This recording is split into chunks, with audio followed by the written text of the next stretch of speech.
I'll tell you when the bar goes across.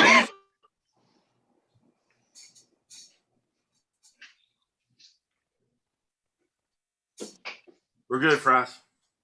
Ladies and gentlemen, welcome to Arrogance and Ales. I'm Fraz, he's JJ, that's Trevor, there's Josh, and our special guest this week is, special guest, please introduce yourself. Hi, my name is Brendan. I'm from Be United. My name is, we're not doing last names right here. We're not doxing ourselves. Hi. I work for Be United International. We're an importer. We also have OEC, which is a craft beer brewery. I've been doing it for, good God, like 13 years at this point. And yeah, I'm happy to be here. As always, I must say. Agreed. As always, the way we do it here on Arrogance and Ales is we do beer reviews, we talk about the beer news, and we'd like get to know our guest a little better. But with that, let's start with what we're sipping on, and let's change it up. Josh, what are you sipping on? Wow, all right. Start with me. I'm drinking this delicious Busy hard seltzer with antioxidants, vitamin C, blueberry pomegranate. It's pretty good. Tastes like fucking, I might as well just get a seltzer and vodka and some fruit juice. Our guest a little bit. But with that, yeah, no more. I don't want to know what it looks like. I don't want to know what it smells like. Sorry, guys, you're in for it because this is a seltzer lineup tonight. Delicious. You make me sad. Listen, summertime's coming up. Gotta, See, watch blueberry these. pomegranate. It's pretty good. Tastes like. Oh my God, I'm hearing myself echo. Oh Right man, sorry. I know. I muted it. Oh god, All right. it was terrible. So next we're gonna put JJ in the penalty box. That's right, walk away. Trevor, what are you drinking? I figured I'd go with one of Brendan's beers from Be United. It's the Old Engine Oil. All right. Since this has literally a 4-paragraph untapped, Jesus, man, why would you, since you're here, would you like to explain us this beer? The Old Engine Oil? Sure. Yeah. It's a Scottish ale. It's from a brewery called Harveston. The idea was when they created it, we want to make a stout that has the body of an old ale. Because I think at the time a stout was like, you would think of like Guinness, something that was relatively low ABV. So they wanted like a 6%, like really viscous, really thick. And they called it a black ale because they thought if they called it a stout, people would be confused at the time. So they made up their own style, and it looks like engine oil, so that's what they named it after. I think the brewer also worked at he was like a car engineer or worked at a car manufacturing plant or something. There's a lot of car imagery in there, in their mythos. Trevor, what do you think? Oh, it's good. It's roasty, toasty, chocolatey. It's got a nice backbone to it. Really great mouthfeel in this beer. It's fantastic. I call that it's a session imperial stout, where it has some of that big body and flavor, but only 6% alcohol. So, if you're craving that, but don't want to get too drunk. I will say this beer has been checked in just a few times with just under 80,000 check-ins. Wow. It's a 3.75. Yeah, and good. I like it. JJ, what are you drinking? I'm starting off with Dul Teve. Is that how you pronounce that? Yeah, I believe it. Dul Teve. Teve. Dulleteve for us. Oh, I know what the mad bitch how to spell her name. Don't you dare ever say some shit like that to me. Now this is a very carbonated Belgian triple, if I remember correctly. It's fantastic. I remember drinking this at the cheese pairing, and I loved it, man. That is easily one of my favorite beers from your lineup, other than Jiaozhu, because Jiaozhu is a whole nother level of beauty. Oh yeah. See? Yeah, I mean, that's basically like a one-person brewery too. Like he's been doing it like by himself since the '80s. So it's like craft. It's like European craft. Yeah. Oh yeah. Well, so like this was a brewery. It was him and maybe I think two brothers. Maybe there's just one. They bought an old brewery that was kind of like Belgium. Obviously had a ton of old breweries, and then there was a period where they're all kind of going out of business because you didn't need a brewery for every town, much less like 3. So they bought it and rehabbed it. It's a crazy brewery because like it's all kind of, it's not fully like gravity based, but like the mash tun and everything is like on the top floor and things like run downwards from that. Old copper coolship, like the bottle air, like gravity, like they run cold water through pipes and they pour beer over it. Like, so this super antique system that survived like not getting scrapped for ammo during World War II. Yeah, they just make really unique a lot stuff. of sweetness. I'm getting a lot of heat from the 10%. Get the Belgian candy sugar. It's really nice. It's a great Belgian triple. If I remember, the brewery also is a toy museum in the front. It's definitely got a bunch of, like, he's an artist as well. Part of why Okay. it's a one-person brewery is he's adamant that he doesn't want to work like more than 4 days a week. He only makes a certain amount of beer, and does like, he paints and does other stuff the rest of the time. He's Chris, the brewer, and the guy from Dodol is the closest thing to a real life crazy genius that I've ever met. Like, we did a thing where we had some of the brewers come and like work in groups and taste something, and then kind of rate it and like talk about like what we liked about different beers. And his process was he had brought little printed out charts of like graphs, and he'd be like, okay, like I'm going to draw on like this black, this is bitter, so that line is like it starts strong, and then it trails off, and the sourness, that's red, okay, that's here. And then he'd be like, okay, now look at the picture. Does this look like a good picture? And I'd be like, it's just you picked those colors. And he's like, no, this beer's not in harmony. Now let me show you this. I'm like, okay. It's the closest, like, it's like synesthesia. He could like see flavors in a way that I couldn't come along with. Oh, see, everything about this dude I love. I've heard so many stories. I've heard like you're like, if you go visit the brewery, you can like reserve to have dinner. Sometimes he doesn't even show up.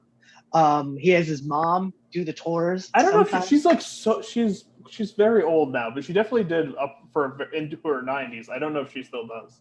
Yeah, I mean, this stuff is awesome. Does he not still hand bottle them? Because I'm pretty sure those bottles never come in the same line. Yeah, I think that's probably the case. This is But I truly love This is definitely a patient pour. It's not something that you're going to get a good pour the first time. So the first part of your pour is going to be extremely carbonated. You want it to air out a little bit. You want it to reduce. You want to take a little sip off of that head to get those flavors. This stuff is awesome. Does he not? And then you can start pouring it, and the head is just like, it looks like mousse, like, or lemon meringue. You know, the head on the top looks like lemon meringue, if you can see that. You know what I mean? Yeah. I mean, those bottles, like, we have to do a little when we get it in draft, like, you could never have the draft the same carbonation he gets. Those bottles are like 4.5 volumes, like champagne level in there. And he's like, well, it's beer, it's supposed to be carbonated. And we're like, yeah, cool, but like, it needs to be a little less carbonated if on draft though. But in bottle, you can pour it slow, and it's You great. just have to know how to do it. That's all. You just have to know what you're in for, and your expectations have to be what that is. That's all. How large 30,000 is his brew system that he's hand doing all of this on? Good question. I never know like how. Someone always tells me it's like, oh, it's 30 hectos. I'm like, cool. I'm never gonna remember that. Yeah, I think 14 hecta is like 7 barrels, something like that. Or that might actually be completely wrong. How often are you guys getting this beer in? Is this like a once a year type situation, or is it pretty steadily sending it pretty- out. Yeah, so basically he makes the same amount no matter what. So like 7 years ago when Belgian beer was hot, like we couldn't get enough of it to save our lives. And now this one's it's held up quite well compared to other Belgians. But we get the same amount, and then it's just a little we have a nice amount, and we sell through it at a good pace, but we're not always running out of it. So it's great. Nice. And now we not to skip out to my thing, but we can them now. Look at that. So now they just send them in them big containers. That's awesome. Yeah, we get the bottles from him, but all the kegs and cans are canned and kegged here. That's awesome. 30,000 check-ins, 3.79. And nowhere can I find how big his system is. He does not list it anywhere. It was just visually, it looked like I feel like 10-barrel systems that I've seen. Like it was not a huge system. All right. That could be wildly wrong. All right. I am going to drink a My Antonia. That is very vintage. How many years are you going to put on this one, bro? It's got to be. I don't think we brought that in after 2015.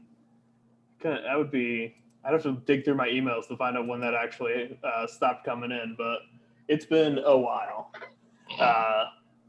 That was and that's an Imperial Pilsner. It's a collaboration with Dogfish Head and Birra del Borgo, who was a brewer we used to bring in, but they got bought and they ended up not. They don't come through us anymore. And I don't think they ever brought this beer back. So I don't know. Maybe not in the best of shape. They did bring it back for a price point that you wouldn't even imagine. It came in beautiful, beautiful champagne magnums, and they wanted like $35 to the customer. All right, I'm only going to pour a little. For a magnum. Yeah, I got to be honest because they got 4.5% Pilsner. No, it's 7.5. Oh, this is okay. I think I still have a bottle of that. I need to go through my beer cellar. Yeah, they definitely they weren't made to be cellared. That's for sure. Yeah, you know, they were good when they were fresh. I'll say that. okay. It's not good, but it smells like it's going to be the worst thing I've ever drank, and Like it's just not. Olive situation. Yeah, it's just death, hop death, and malt, and no. And yeah, it didn't let dead. No, you're 100% right. How old was that again? We're guessing 6 years, 7. Yeah, I would think so. Okay, wait, I can do this. When did I open CNC? Because that's what the bottle is from. Yeah, Like 2015. So 6 years. Yeah, 6 years. Yeah, no. Oh, Really, I feel like you got those in a while after CNC was open, though. I remember when those came in. no, See you if I ever remember untagged them. when we got the big ones. You remember when we got the big ones. Yeah, because we sent it like a couple times. I think like when they first came in, they would move through periodically. Oh, I agree. 26,000, just over check-ins, 3.8%. It's actually a really good beer if you can find it fresh. Oh, Brendan, what are you sipping on? So I rated my sample cooler for today. I'm in a hotel, if you can't tell. So I'm drinking the Oral, which is from Dodol, same as De Thèves. This is based on their Ara beer, which is their kind of hoppy, like a little Brett, like kind of Orval-esque Belgian pale ale. This combines it with water to make it lower, 6%, more of a session-y drinkable beer. Brewer label designed and drawn by the brewer, very much in his style. And then canned here in the U.S.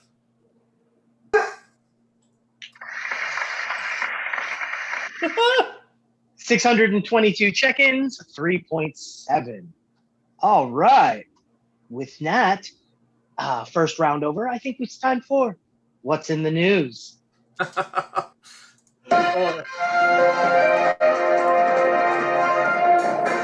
right, let's start with good news because shit, we don't normally. Operating craft brewery count hits all-time high of 8,764 breweries. Despite difficulties, hundreds of more breweries opened last year. Actually, 716 breweries opened last year, helping drive that count. Notably, breweries openings were down 30%, which is crazy because that means that there was over 1,000 breweries opened in 2019. But and even with 350 breweries closing, it's still up. So, you know, as they say, sit tight. They have not found all hibernating, quote unquote, breweries, have not decided which way they're going. But the biggest was that uptick was in taproom breweries. Taproom breweries sell 25% of their volume at the brewery itself. And now there are literally almost half of all the breweries in the country are those type of breweries. So when we start to look at that, the more breweries that open, the average production per brewery keeps dropping. That's also very interesting. And it fell last year. Out of those 8,700 plus breweries that opened, they averaged just over 2,600 barrels in 2020. That doesn't seem very much when you consider. Josh, how much? Do you know how much you made last year?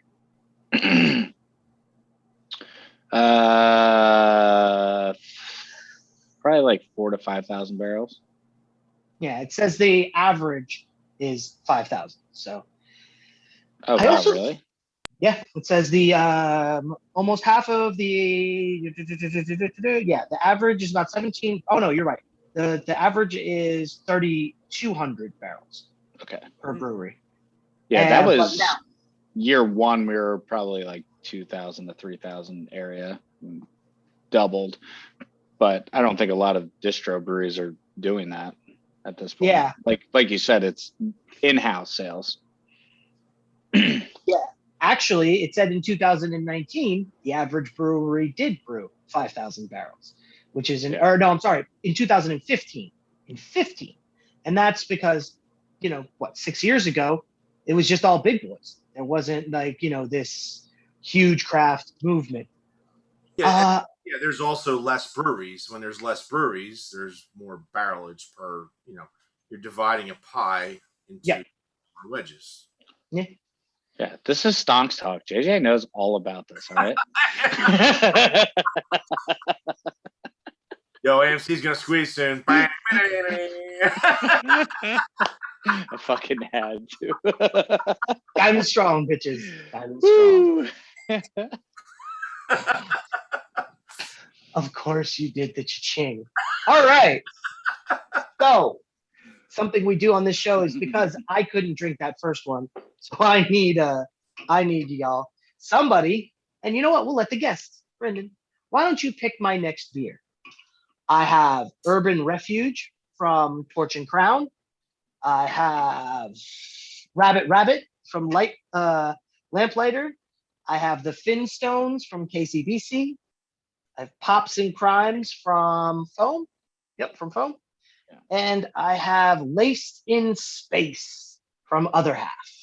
Is Pops and Crimes? That's the one that has like the skeleton cage on it? Yep. Mm-hmm. Yeah, I'm spooky, so I'm gonna vote for that one. Okay. Hey man, what the guest wants, what Lola wants, Lola gets. All right. Pops and Crimes. From Foam Brewers, a New England triple IPA. So Josh is very interested in this because somebody is on his effing corner. Double dry hopped with copious amounts of Enigma and Citra hops. This 10% beer is a monster, though, through and through. Tropical hop aromas are bursting out, complemented with some mild berry notes and a soft but resinous finish. Just under 4,200 check-ins, a 4.34. All righty, kids. Whoa. Why wouldn't? That's Josh material. All right. So It's a little more see-through than I expected from a New England. Yeah, I don't know if on it's that your can. lighting, but it's got kind of an ecto cooler sort of like big greenish tint, at least on my computer screen. Let's see. I feel like that's his lighting. Yeah, It might looks be. It like might it's be. kind of yellow and like. It's I think the fact that you can see through it is making it kind of green looking, Hmm. which is like a weird because it's Does look like a supposed to be Gatorade. like. What's the date it's on that? All his beers are from like 7 years ago. This is a 2014 foam triple IPA. 314. 314. Oh, So less that's than a month. All right, yeah. I That's just don't- crazy for a triple to be like thin like that, like you can see through it.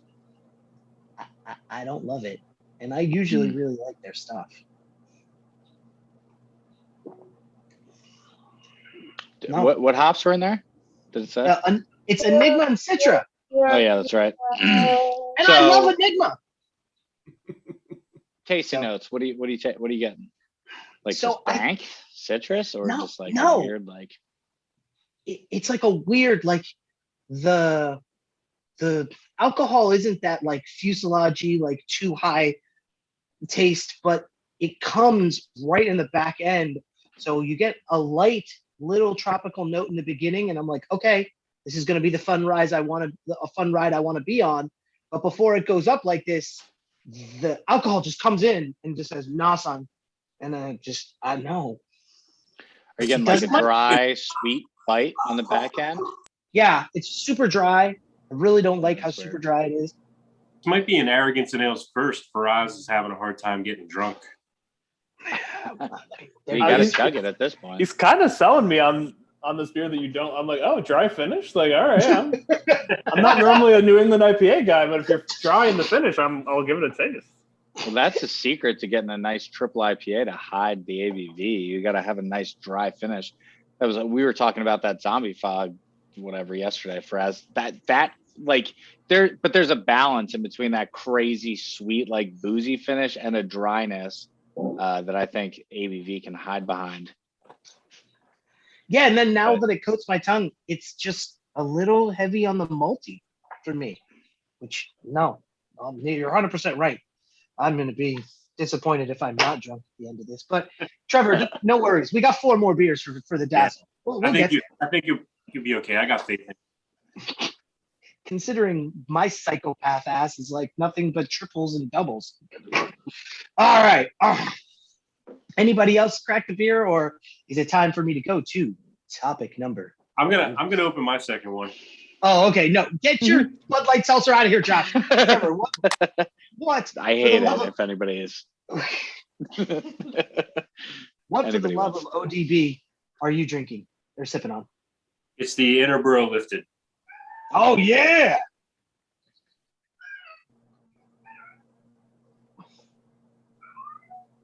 Josh, you're on mute. Yeah.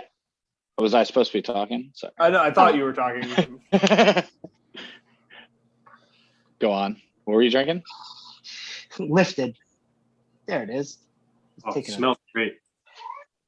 All right. Hazy IPA, aromas of pineapple, mango, and fresh lime zest.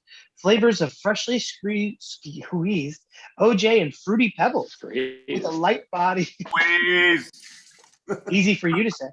Light body and smooth mouthfeel. Hopped with Citra, Cryo Citra, Cashmere, and Motica. 6%. Only 18 people have checked that beer in. Look at you, Hype Juice King. About to be And it's 19. Get Oh, it, Trevor. son, get it. So, Yeah. what do you think? I'm gonna be honest. I really only bought this because it said it had a Fruity Pebbles taste, and they aren't wrong. It's delicious. It's good. That was nice. That was a nice build-up. I thought you were about to say it was terrible. That's exactly what I thought. I gotta hide my face now. Like, Trevor, but master all of suspense over here. look at this. Who would have known? Who would have known? Pulled the real Simon Cowell on that one. It did. All right. I want to drink a beer. Oh, I'm going to do the Harveston's Oladu 18-year-old This is what's the base beer in this, Brendan? So it's actually a version of the old engine oil that Trevor was drinking that before, right? Yeah, aged in Highland Park barrels, 18-year-old Highland Park single malt Scotch barrels. Before I break into this, it says smoky. It says smoky whiskey. Now, I find some peaty scotches to be a little medicinal. You know what I mean? Is that what this is or no? I don't find. I'm not a whiskey expert by a long shot, but I didn't find I have had like peaty whiskey and beers aged in like peaty barrels, and I haven't. I feel like there's more of like a. No, I haven't gotten like a peaty taste to it. That one. I get sweet notes out of this. I don't get a lot of barrel, which is okay.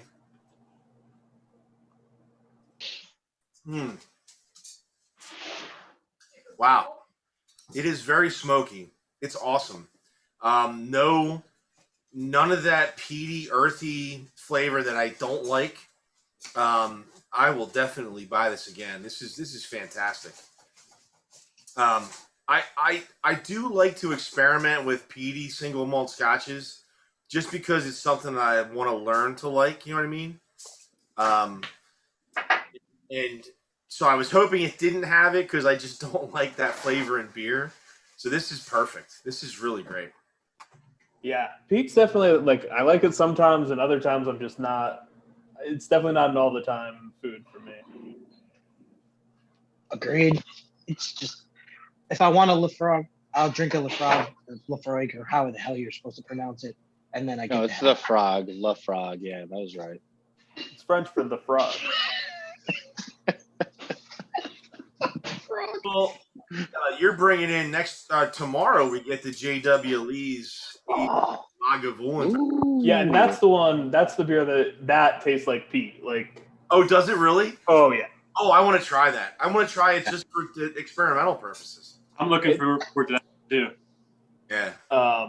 Because that it's a 10% English barley wine aged in all these. And the whiskey, the Scotch whiskey, the Lagavulin is the one that most just takes over the beer, and it just comes like a sort of sweet, rich whiskey in like a weird way. Yeah, that's the one where the beer stands out the least and really just totally merges with the barrel. Nice. The JW Lease, that's my favorite. You guys did an event in Philly years ago that I came to, and you gave me like a 5-year-old aged Harvest Ale. Mm-hmm. And I was like, yes, thank you. It tasted amazing. I love that beer. That was we were selling 2001s, which were amazing, and now we have 2002s, which are also really there's so much we have 2008, and then we jump, and the super super old ones are so incredible. Really, they haven't oxidized or turned into cardboard, or I mean, they have oxidized. They've definitely changed, but I just something happens where I drink one of the middle-aged ones. I'm like, oh, this is very good. Not a huge barley wine guy, and then the 20-year-olds, I'm like, holy moly, those really do it for me. They lose a lot of the sweetness weirdly. Yeah, it's hard to explain, but I'm a big fan. 2002 that we had on that pre-order it did really well. People are very interested in what that 2002 tastes like. yeah. You save me a bottle. Save me a bottle. Maybe. Also, there's something to say about 20-year-old. At 20 years old, they lose their sweetness. But I'm just going to keep it moving. So very interesting here. GABF is once again not going to happen this year, and they're not going to do it until October of 2022. The big thing is that this does it employs a lot of people for the Brewers Association. They have lost about 70% of their revenue and 40% of their staff, and this is going to become a very slim year for them.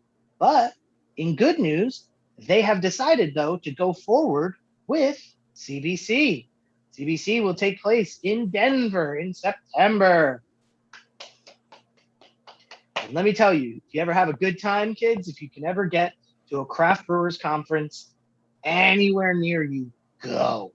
It is, how do I put this politically correct? A dick measuring contest between the breweries who just pull out the best stuff and go, here, this is my shit.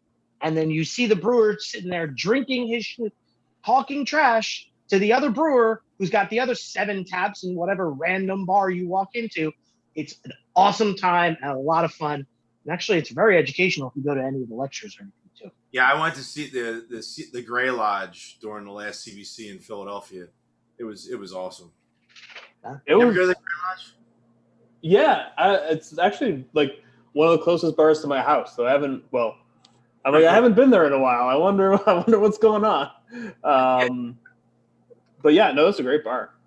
But yeah, CDC, like, they took over down, like, I did some event for it, and then I like met up with my wife, and I'm like, cool, let's just like go do something not work related. And then I'm like, oh yeah, I can't go to any of the places I like because they're swarmed with people, which is awesome. But we had to leave like the center of town to just go do something non-craft beer related.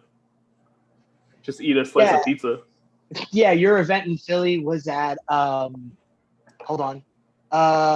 What's it called? World Cafe Live. That was that was their distributors thing, like the Shangy's big trade show event. And then Yep. we had a thing at Tria Tap Room. Yep. That was the first time I met Joe Prococo in person. Wow, aren't you lucky? It went really well. All right, on that note, JJ, why don't you pick my next beer to drink? What do you got there? I got Laced in Space, Rabbit Rabbit, Urban Refugee, or Meet the Finstones. So do the Meet the Finstones. All right, Meet the Finstones. Or I'm sorry, it's just the Finstones. It is a KCBC beer. Let's see here. Completely bam with a Bronto Burger sized hop edition of Citra, Mosaic, Simcoe, and Sabro. All right. For notes of pineapple on passion fruit on pine. Doesn't Sabro give you coconut? An excessive quantity of flaked wheat for excessively soft mouthfeel and smooth finish. As Fred Flintstone says, yabba dabba drink it. I am. So we got 240 check-ins, 4.21. There we go. There's the how I want my god dang New England IPAs to look and how I want them to smell. Oh yes. Is that the one? This is pine on pineapple? Oh yeah. Yeah, bring it. Yeah, no, I really like this beer. I very much enjoy it. I'm really not picking up the coconut. And Josh, right? I'm not wrong, but Sabro hops usually has a coconut flavor, right? Oh yeah, Okay, well, I'm not. they did a good job at hiding that. I Yeah. hate coconut. No, but I mean, if mixed with the right hops, you can get a nice, just tropical pineapple kind of flavor. But I think a lot of people, when they taste pineapple, they think coconut too. Well, thank God I'm not one of those people because I'm like you. I can survive coconut. It's not my favorite, but I do love pineapple. Also funny that you hate coconut, yet you've made a wandering in the fog, Sabro. I'm just gonna keep it moving. I don't make beers for me, buddy. Or they'd just be stupid pilsners or whatever. What's the seltzy Crispy boy boys you all drinking day. now? There, Or just Bud Light watermelon mojitos. Bud Light out of office pack. Is that a good commercial? Come on, Bud Light, sponsor our podcast. Sponsor. Okay, listen. Yeah, they want to sponsor the podcast. Yeah, 100%. Sponsor Abomination Brewing Company. By the way, we have Actually, this shit's terrible, to be 100% honest. You're not even sponsored now. by the way, we haven't I really don't mentioned want it. hit that freaking subscribe button. Smash it. You know, hit the like button. It truly helps us out. Faraz got us in the AC Beer Week. We're off to the moon. We're gonna be. We're one taking of, Atlantic City to the moon. Yeah, That's the only place it needs to go. We need to get that shit out of here. Let's go. would you like to see 2 bald guys, 1 balding guy, Ginger with a mullet, get really hammered? Come down to AC Beer Festival. We're gonna be It there. might even be this podcast. It's gonna be this podcast. It's exactly what it is. And, I just thought spent it 2 was hours crazy watching the when wrong they blew guy. up Trump Tower in AC. It's about to get blown up. That was sorry, guys. I should have had fucking more of these seltzers beforehand. yeah, you should have. Strangely, I'm not usually happy when people are drunk when we start the podcast. You, on the other hand, are better. All right. So if anybody hasn't moved on, we'll go to our next topic. No? Anybody? Beulah? No? So here's just honestly just knives in Fraz's heart. RTD coffee, alcoholic energy drinks are the next seltzer. I swear. If We're I just had enough, recycling this, right? Because wasn't this 10 years ago? I remember drinking Four Sparks in Loko high all over. school. yeah, Before wasn't Loco, that before that, Sparks were the thing. I just Sparks and Balls. And Can't wait well, to balls be- weren't alcoholic. Sparks were fucking like basically energy drink vodka in a can. They were like, "Here you go, kids." I just can't be Except- wait out on the beach in the beautiful sun, just crack open a nice alcoholic black coffee. Sounds awesome. Mm. Not sure What are if they this has been going on for a while too with PBR. So- who else? Somebody else was doing that. Bomber, that's Rebel, Rebel. There's a couple brands, yeah. RTD coffee is nearly the size of the hard seltzer category at 4.5 billion in revenue. Holy shit! What? Yeah. where. No Who way. the fuck is drinking this? No way. Dude, I just walked into a beer distributor today and half the store was like literally not even joking, half the store was seltzer. There had to be fucking 3 cases of PBR coffee in that entire place. If Correct. there's a No coffee way. seltzer, what does that count as? Both? Oh, well, I think it's a paradigm shifter right there.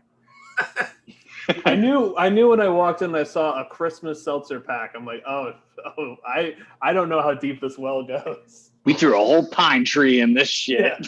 It was like a gingerbread seltzer, like not what I usually think of. You know Oh how, my fucking god! Seriously? how the seltzer or the slushies are IPA? So if Rebel or one of those companies would create a 10 to 12% hard iced coffee to put in a slushy machine, it would be game over for everybody else. That does sound pretty good. Yeah, I don't understand why someone hasn't done that yet. I know. It makes so much sense.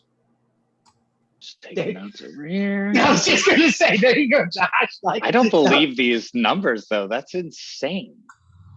Are you buying that much shit, JJ? I mean, you're like you would see this, right? Like, where are these numbers coming from? Now, Dude, if that was the case, you would start seeing like hard coffee joints opening up. 19 hazy hard coffees on tap. God. yeah. I'm surprised though that seltzers that is not a thing. Like a hard seltzery places haven't opened up that you can just go have 18 different fruit flavors of seltzer. The it would. they got those nitro like the non-alcoholic nitro canned coffees. Mhm. If they make those alcohol, no, still. Oh, I'd be I'm into too that old to drink coffee at night. That would be like so I a have to get shot, drunk in though. the morning. Yeah. because those are like 8 ounces. Though I agree with you. I love those. Crack that open, but really, just be an adult alcoholic and just put vodka in. Yeah, Correct. that's true. That's the whole thing with all of these cocktails. Like Yeah. in Connecticut, it's this whole, I think High Noon is what it is. And Yep. they call it a seltzer, but it's not a seltzer. It's fucking vodka It's a mixed drink in a can. And I don't understand why. Just make your own fucking mixed drinks. Just It's not considered a seltzer. it makes no sense. It makes It zero says seltzer on it. Well, like, didn't they sell weird. like crappy? I feel like when I was like young, I would go and you'd see like shitty mixed drinks in a can. They were very Yeah, they like, were. cheap. Oh, what were they fucking? Those Seagram Sevens ones. Yeah, yeah, and, yeah.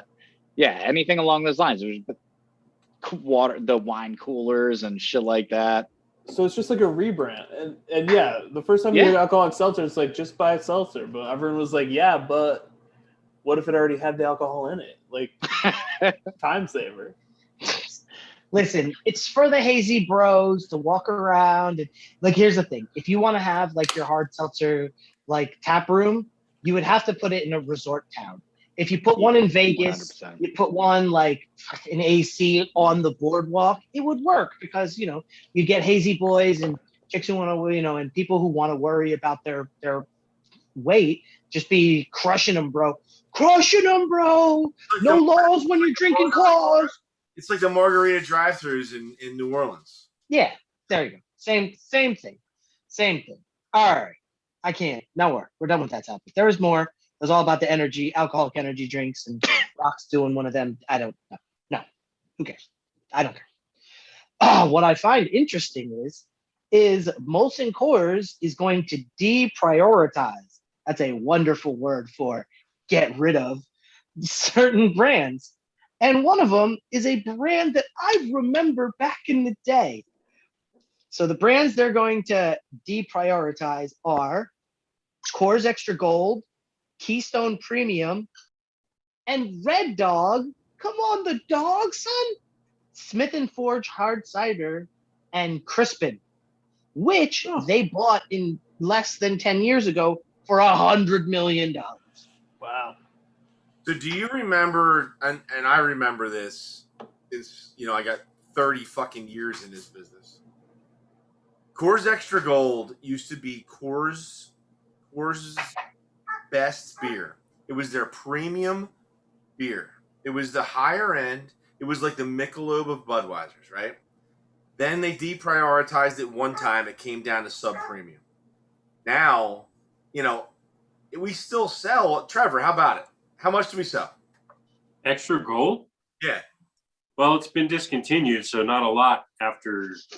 Right. But yeah.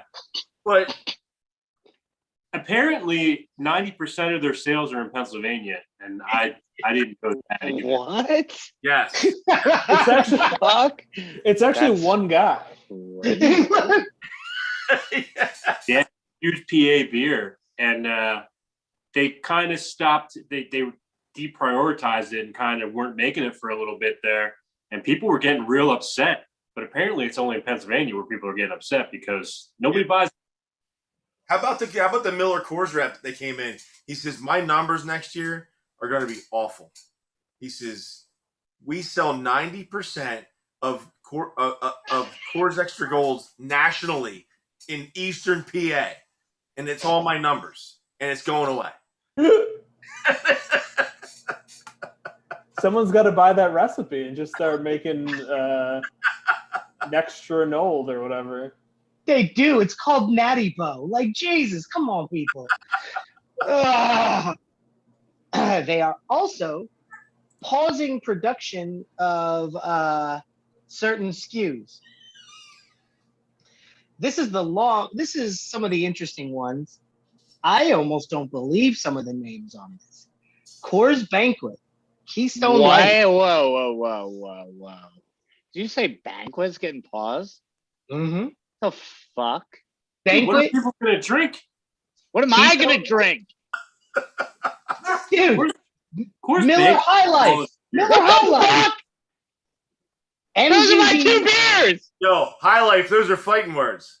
What's going to be the cheapest beer in a concert venue? MGD, Ice House, Hams. Oh, your alcoholics are gonna fucking riot. Oh my fucking Wait, god! Where am I gonna get wait, $2.10 six packs from? Pounders. My hams from Sheets. Red's Apple Ale, Coors Edge. I don't even know what the hell that is. That's a Key beer that Lightful? only exists online. Key Lightful, Also, what? And Miller 64. MGD 64. Yeah, Miller 64 was their low calorie attempt at dethroning Ultra, basically. No, they're we- launching the oh, Miller yeah, the GameCube 30 after that, right? What? After the Miller 64, they're Yeah, moving the on next to one's GameCube. the Yeah, come on. GameCube. Yeah. Then they have the high end one, the Miller Wii. Yeah, and then you make the switch to a different beer. Ah! Oh, oh, That was good. I like it. I got a new beer. I'm drinking cider now, by the way. Oh, all right. What are we drinking? This is Gurutzeta. I'll keep it on there for the spelling to save you. Thank you. This is a Basque cider. Got it. So they age this in giant barrels that you can eat lunch in if you want. They basically like macerate it, put it in a huge barrel, leave it there all winter, come back in the spring. You're supposed to pour this from a 3-foot height into a glass, but because It's the long pour. Yes. yeah, but because I'm in a hotel, I'm just drinking out of the can, which you shouldn't do, but it's pretty darn good. So is it just straight flat since you didn't do the long pour? It's pretty flat, yeah, but it's got like a nice sourness to it. It's relatively dry with a little bit of sweetness and some funky apple flavor. 150 for check-ins, 4.5 ABV, 367, but it's untapped in ciders. They're just unreliable for ciders. Yo, how many grams of sugar are in that, Brennan? Maybe this will tell me. Oh yeah, I forget that on cider they have to actually give you the nutritional information. Or it's not a Total cider. sugars, 2 grams. That's not bad. That's really good because, you know, Zero is really dry. And then, you know, Angry Orchard Crisp is 28 grams. Wow. So a little sweetness is good. You know what I mean? Yeah. So this is only 150 calories, which I assume is beer really has it easy where they don't have to tell you that like the beer you like is 700 calories a can. Yeah, Josh. That's fat. Awesome. 700. That's a low end. Yeah, you son of a bitch. Drink one of my pastry stuff. I was just gonna say, should I go get? last midnight snacks? Got to be like. I was just gonna say, should I go get that one out of the fridge 1,300 right now? calories. Jesus Christ, 1,300 calories. My God. Dude, easily. Oh. It's like 15%. Yeah, Oh, I'm like crying about this Coors Banquet beer. Jesus. I love how Untapped gives you. So when we put beers up on the draft board at work, at the store, Untapped will tell you how many calories are in a 64-ounce growler, and it's like, yeah, no, that is coming off of there. We don't. You don't need that. Those numbers aren't even real, too. That's like low end because it's just going off of the ABV. So the other shit, if it's like some sort of pastry, something, might as well double that shit. oh my God. No. Glad I don't think about that stuff. Exactly. All right, Me either. That's why I'm drinking seltzers. Joshykins, Laced in Space, Rabbit, or Urban Refugee? What's the highest ABV? Laced in Space. No, hold on. Let's see. 85. Wow. Oh, That's- Jesus. What? Wow. Wow. You should win Typical. something. Copy and paste here. What was it again? Sorry. I can't see. They're all 85. Laced in Space, other half. Do that Rabbit, lamplighter. Lamplighter. All right. Yeah. Have you ever been there? It's a pretty cool spot. Now, Josh, can I ask you a question? You're a brewer, right? I am. How accurate are the ABVs that people put on cans, like Great or question. packages? Great question. I mean, legally they're 100% accurate, I'm sure, but like hypothetically, Legally, they have to be plus or minus 0.5%, I think, from the TTB. Ours are very accurate just because we're brewing on, like, we're putting out I thought 60 to 90 barrels of beer. A lot of, like, smaller breweries, I'm sure, are just fucking winging it. Oh, we already have labels. And nobody's going to test it. You know, what's the TTB going to do? Walk into a fucking liquor beer distributor store, grab a random can and test it? I thought they're not going to. the TTB had a plus or minus 2%. Ooh, no, it can't be 2. I think it's 0.5. And then I think it varies between state. What was that one brewery that they But actually? that's nothing, 0.5%. Oh, it's The reason they use that is because it's like the NA. Maybe it's the state of PA that I think has a 2% variant. I I read can see PA doing something that they can't even it was either enforce, for sure. or PA had a 2% variant. If you registered something at 7% or whatever it was, like you could vary 2% either way. 2 whole percent or 0.2%? 2 whole percent. Wow. Well, that's insane. Yeah. Yeah, I think federally it's 0.5%.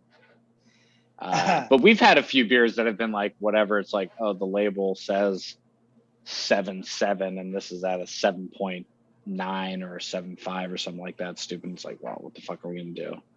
Reprint 10,000 labels or roll with it? That's why they give you that leeway, because you can't really get it pinpointed exactly every single time. So There was one brewery that was famously busted. Shit. Josh, you know it too. It's one that sells all the fruited sours. Is it like North 410? 450 North. Yeah, 450 North. Because they For were their advertising. Slushy XL, Yeah. Johns or whatever the fuck those things are out of. They were advertising that their fruited sours were like 5%. And some guy was like, you drank too? And he was like, there's no alcohol in this. And the guy got really mad and he wrote letters, and then all of this was posted. And he wrote letters being like, no, this isn't right. And they were like, yeah, it is. And he's like, well, oh, that yeah? dude sent him to a lab. Yeah. Yeah. He's like, I'm a chemist and I have a lab. Sent it to the lab, and he sent a whole case of their beer, and not one of them came over 2.5%. So yeah, they got a big that blew up all over the internet. Yeah. But all right, so let's look at this beer here. Let me pull it back up on my. And it's funny that the description in Untapped is not as good as the one on the can. A drinkable New England style double IPA with Citra, Amarillo, and Idaho 7. This beer is a variable juice bomb boasting huge hop flavors, mango, melon, and ripe fruit. Again, New York City, you are rather clear for fucking New England. New York. Lamplighter's Boston, I think. Is it? It looks thin and it sounds thin. You're 100% right. Cambridge, Mass. Yeah. My bad. I bought it in New York. I was gonna say, I've been there. It was a cool spot. Very white. Like the entire place is white, like the walls and shit, not the people. What is it? Like I'm like, well, Genius Bar? Everyone's looking at me like, people, everybody in there is white. Well, A it's craft beer Boston, brewery? so yeah, obviously, and it's a brewery, but all the walls, like I remember walking in there was like super dark at night. We went in there like 10 p.m. It was like, So what the it's fuck is happening here? It's so bright. Food bar in Boston.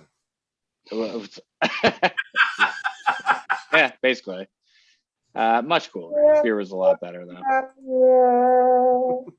I have had many lamplighters. No.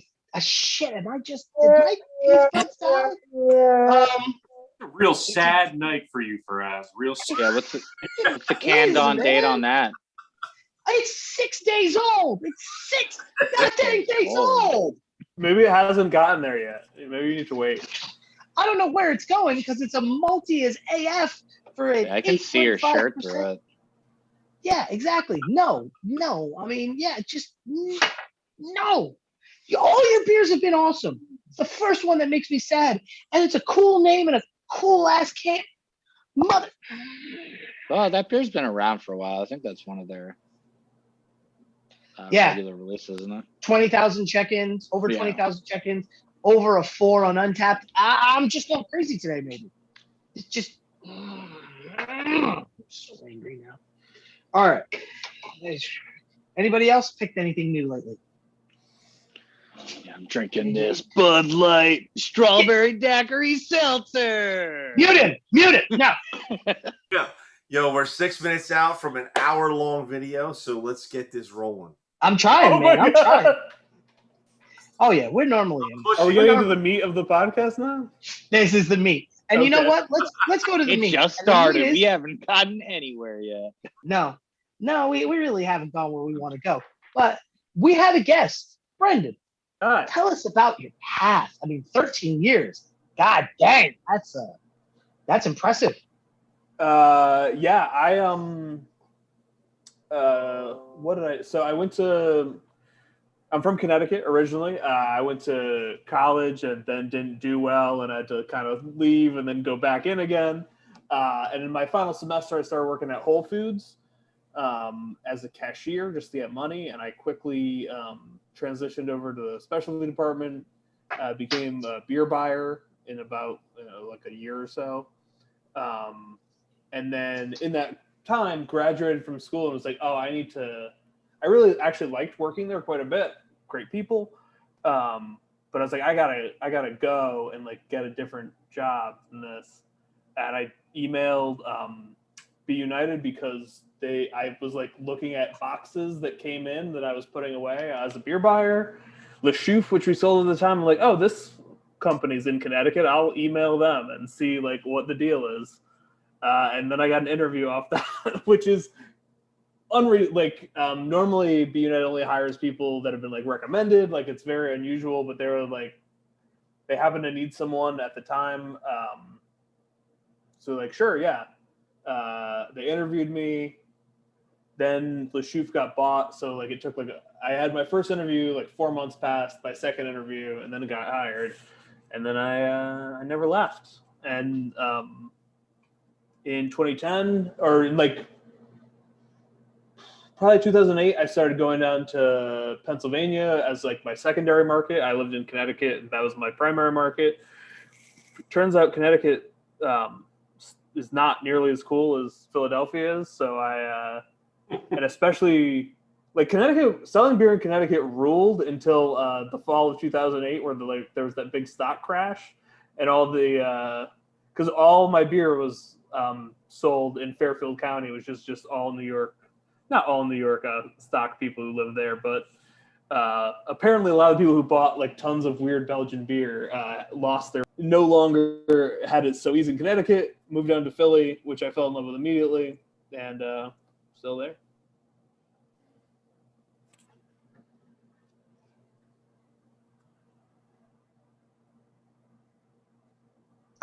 I love it. I mean, I've known you for 6-7 years myself.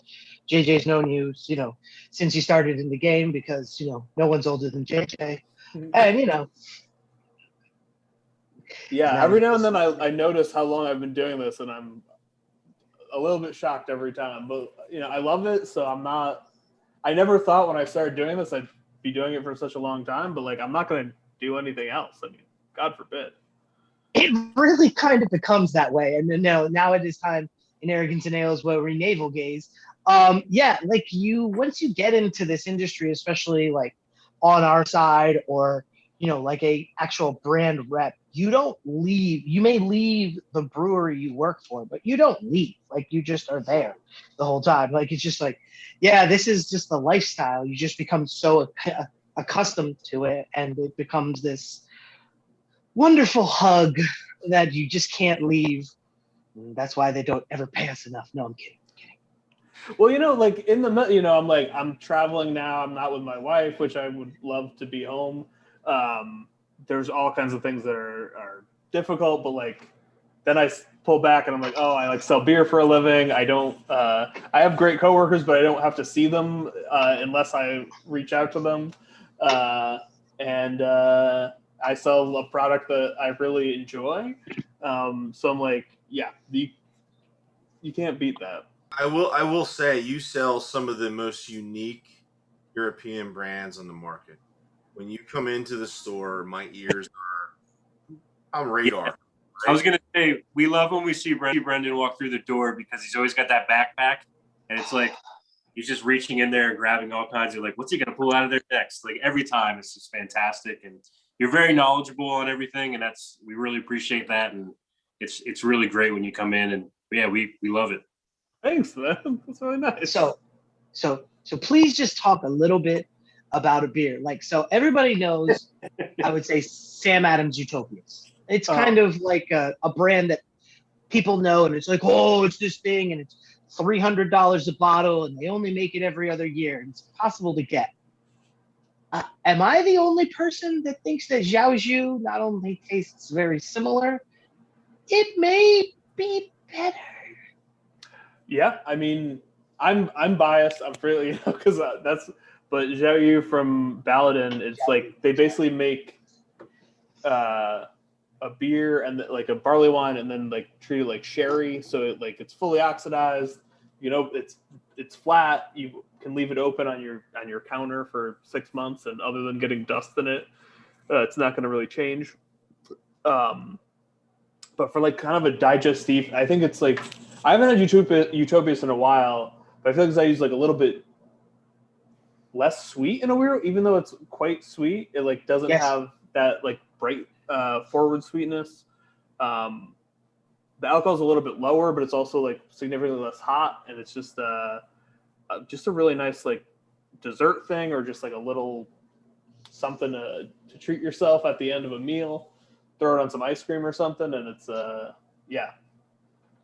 That's an expensive ice cream, but I enjoy that ice cream. The Baladin that we did the pre-order with this year did really well. That's a unique brand, man, that nobody ever sees. Yeah, they're like this. I always compare them to like the Sierra Nevada of Italy, where like they started like in the 90s. They're like the biggest craft brewery in Italy, but I mean comparatively, that's obviously very small. And they make really like they've just been making great stuff this whole time. My quarantine hobby this year, or like I don't know, it's a full-on quarantine hobby because it's been in the past like 4 months, but I've been making ice cream out of like beer and meat and stock, like basically all my work stuff. I've started making ice cream. My wife and I got a churn thing that you could put on a KitchenAid for Christmas, and I was like, I'll make beer ice cream, and then I send it to my boss. I was like, hey, I can make some of these for work. He's like, all right, here's like the 12 beers, like make these. And it's great, but if we were just talking about how many calories beer has in it, beer ice cream is even further. But I made like sake ice cream. I made lambic ice cream a couple weeks ago, which I was really confident was going to be a disaster because I thought the milk would curdle, but we got it in there, and it's an oud goose ice cream that's kind of, I can't decide if I like it or not. It's like sherbet. It's like that creamy sour combo thing. Now you just got to figure out how to put that in cans, and you're going to be making millions, dude. Yeah, man. Yeah, this Euro milkshakes, and they're real bitches. They're real milkshakes. Yep, they're real milkshakes. All right. Got to cold chain that out to Europe. It's fine. Yeah, that doesn't cost anything. Our last topic is beer beats wine on imports in 2020. I read this. I was shocked. I was happy. And so last year shook up a lot of established norms for the bev and alcohol industry. Imports were no exception. For the first time ever, the value of beer imported into the United States was greater than the value of wine. Wow. Per Forbes. Yeah. I mean, I feel like people probably drink their expensive imported wine in restaurants, and that's probably also Italy had it a little rough last year. So those two things together probably, I don't know if we'll keep that title. Pretty rough. Yeah. But pretty cool though. So there's a few factors at work. Domestic wine industry that has matured greatly over the last generation, and a legacy of domestic beer that hasn't, whatever, allowing it to get squeezed by imports. Wait, what? This article supposes that import beer, and I love imports, I work for an importer, but the idea that we're squeezing out American production is the craziest thing I've ever heard. Yeah, you like fuck off. But wait.